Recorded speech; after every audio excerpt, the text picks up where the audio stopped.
Hi everyone, welcome. We're about to check in on these two trays over here. These trays house my so-called original red wiggler worms, and on this day, the systems have now reached 200 days in service. So it's kind of a milestone day. So I figured I would save their check-in for today so that we could celebrate 200 days in service. So we're going to get these systems up on the bench and get them fed. So let's get to work. So now during the last check-in 15 days ago, as well as the previous check-in 10 days prior to that, we had already transitioned these systems to a modified diet, which I've been thinking might be the best way to go on the older systems, which is to include only small particle size foods. Stuff that they got last time included coffee as well as some ground up corn cob. And I was going to also include my worm chow, and I had it on the ready, but I totally forgot to sprinkle it in last time. So this time they're going to get coffee and worm chow. I didn't bring the pulverized corn cob with me on this occasion. And the whole idea behind that is that we would really like to see them work down the remaining little bits of remaining food and bedding scraps that remain in the system from all the previous feedings that came prior, so that what we're left with is some really nice finished castings, and we don't have to worry about all kinds of debris littering it. I did wonder about these two feeding zone indicators, whether they be in good enough shape to be reused, and I do believe they are. But these top covering pieces of newspaper, on the other hand, well, I think that even though we decided to not add bedding to these feedings, perhaps we can sort of bend the rules a little bit. Not that they're hard and fast rules, but maybe we could sprinkle a little bit of this really heavily worked newspaper down into the feeding zone for them as supplementary bedding, because clearly they are craving some sort of a bedding type material to nibble on, and they're coming up to the surface to partake in it. It's just some of these larger chunks of food that I'm wondering if they're going to eventually just not make it to the finish line. A large chunk of corn cob like that is just not going to break down anytime soon, because at day 200 I would have to assume that we're probably closing in on the point in time when we would finally decide that, you know, the material in the bin is looking kind of mature enough that we would want to start initiating the processes that lead to the harvest of the castings, so that we can round up the worms and relocate them to some new home and set their beautiful castings aside for future gardening projects. So let's go ahead and dig in. Now, like I said, the last feeding consisted of materials that were intended to go pretty quick, and after 15 days I'm curious to see if we might still see leftovers of this stuff. That shredded corn cob that we included last time that I made reference to earlier is a material that does consist of, obviously, like I said, corn cob. And as I also alluded to a moment ago, the corn cob is a material that seems to resist decay and breakdown quite nicely in the worm bins. So I did question whether or not that was a wise feeding choice. I kind of figured, since it was all very fine particle size, all ground up pretty small, that it had a pretty good chance at being broken down at some point in the near future, so that it wouldn't just linger in the bins as residual material needing to get broken down, kind of serving as an obstacle, preventing us from proceeding to the harvest of the beautiful castings. But I'm not too worried about it. I'm pretty sure the stuff will go. We're definitely going to have to wait a while anyway for some of these scraps of bedding material that still linger within the material is also gone. There's all kinds of shredded cardboard and paper still in here. So I'm assuming that even though 2 feedings ago we made the decision to switch to small particle size foods, at that point we might have still been including bedding with the feeding. I can't recall at this point. Last time I'm fairly certain we did not. Last time I'm fairly certain all we added was the shredded corn cob and the coffee. But prior to that feeding, 25 days ago, it might have been possible that we were still adding bedding to the feedings. Otherwise, I don't know if we would see so much of it still in here in such good shape still. I'm even wondering now, just based on the moisture level in here, I mean, I thought about maybe also trying to let the material begin drying a little bit, but that might actually end up working against us. Keeping it a little bit more damp is probably more to our benefit, because if the material starts to dry, then those drier bits of material start to become areas in the bin that the worms are just not going to venture into, and they're going to favor more damp sections of the bin. So keeping things nice and damp is going to ensure that the worms feel pretty comfortable cruising the entire system and working down all the material that remains in the stuff for us. So I think we're kind of at that point where we can proceed with giving them their food. I mean, we also collected some nice stuff off the top surface here. A lot of it was finished materials, but there was also some chunks of bedding and stuff like that, which I thought might benefit from being placed down into the feeding area.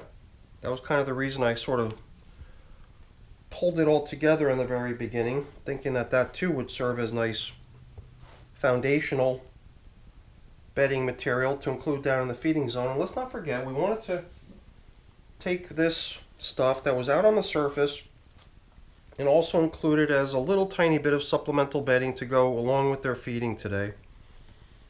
In preparation for today's check-in, I also created a couple replacement top coverings, which I thought they might appreciate should they continue to have cravings for this type of material. Because, you know, the worm chow, the coffee, that's kind of a high nitrogen content type food. And sometimes the worms also just want to eat something that doesn't have quite as much nitrogen content in it. So they'll turn to their bedding, and these are the types of materials that the bedding is typically created from. So I think we're ready to proceed with giving them some coffee. So we'll sprinkle in, I don't know how much, perhaps a cup's worth. That really dry stuff over there on the very top of the container was provided by my mom. Normally she doesn't provide coffee, but when I went to go visit her yesterday, she gave me a little grab bag of different things to give to the wormies, and it included a little container with some coffee in it. You can see the darker stuff that still has some moisture content from my collection. And my worm chow's starting to run pretty low. Perhaps one of these days I'm going to have to get to creating a new batch of this stuff. And the ingredients that I'm going to be making the next batch out of is very similar to the batch that we're applying now, because I've got a whole bunch of the stuff that we made this worm chow out of, mainly pumpkin seeds, and I've got these noodles made out of veggie matter rather than being made out of wheat flour. So rather than being made out of grains, the noodles are vegetable based. So that looks like a pretty nice feeding. I'm even wondering perhaps just a little tiny bit more worm chow sprinkled right on top there after we blended in that first application of it. That to me seems like a pretty nice feeding. So I think in order to get these feeding zones covered up, we're going to use that as our excuse to sort of go all the way out to the edges and start pulling in some material from the sides to see how stuff over there is looking. Now out here, since we've been kind of, you know, in the habit of feeding down the middle, it's not too surprising that the stuff out here is looking a little bit more finished, a little bit more heavily broken down with less residual bedding leftovers in it. But there is one material in it that I think is going to end up becoming our measuring stick for how close we are to the finish line, which is all these little tiny leaf stems.